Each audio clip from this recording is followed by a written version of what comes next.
سلامونه دوستانو، په دې هیله چې ټول به راته روغ او جوړ د افغانستان کرکټ ملي لوبډلې په شلاورز نړیوال جام سوپر 8 کې لومړۍ لوبه هندوستان ته وبایلله. د دغه لوبې ټاس هندوستان لوبډلې وګټي چې په خپله د توپونې پرېکړه وکړله. په ټاکل شویو شلو اورونو کې د اتو لوبغاړو په سوځېدو سره 181 منډې جوړې کړلې. په دغه لوبه کې افغان لوبډلې ډېره زبردسته په زړه پورې توپ اچونه ترسره کړله. په خاصه توګه راشد خان ارمان په ځل اکبارو کې چې درې لوبغاړي وسوځول او داسې نوین الحق د هندوستان یو لوبغاړي وسوځوي. نور لوبغاړي ونه توانېدل چې د هندوستان وکټ دی واخلي. د 102 منډو د په تعقیب کې افغان لوبډلې ډېره خرابه ناکامه توپونه وکړله چې په پوره شل اورونو کې د ټولو لوبغاړو په سوځېدو سره 140 منډې جوړ کړلې چې په 40 منډو په توپیر د هندوستان لوبډلې څخه ماته وخوړله. د افغانستان له لوري په توپونه کې عظمت الله عمرزي 14 منډې جوړ کړلې، جیب الله زدران 19 منډې جوړ کړلې، ګلبدین نایب 12 منډې جوړ کړلې، محمد نبی ساخیل 14 منډې جوړ کړلې، داس راشد خان 12 منډې جوړ کړلې، رحمان الله ګربز به 11 منډې جوړ کړلې. د افغانستان لوبډلې تېره شپې لوبې کې ډېره خرابه ناکامه توپونه وکړله. سر په سر خپل لوبغاړي د لاسه ورکړله، ونه توانېدله چې د هندوستان پر وړاندې ښه توپونه وکړي. په هدف پسې د ځان ورسوي.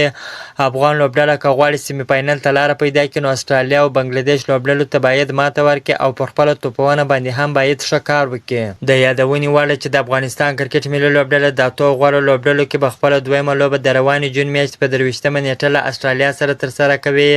تاسو هم دعاګانې کوئ چې د افغانستان کرکټ ملي لوبډله استرالیا او بنګلادیش لوبډلو ته ماته ورکړي او سیمي فاینل ته هم لاره پیدا کړي. که تاسو هم غواړئ د کرکټ په اړه باندې تازه او مهمو معلومات څخه ځان خبر کړئ نو حتما زموږ پیج سره فالو چینل در سره سبسکرایب کړئ. د نورو تازه معلوماتو لپاره هم ورسره اوسئ.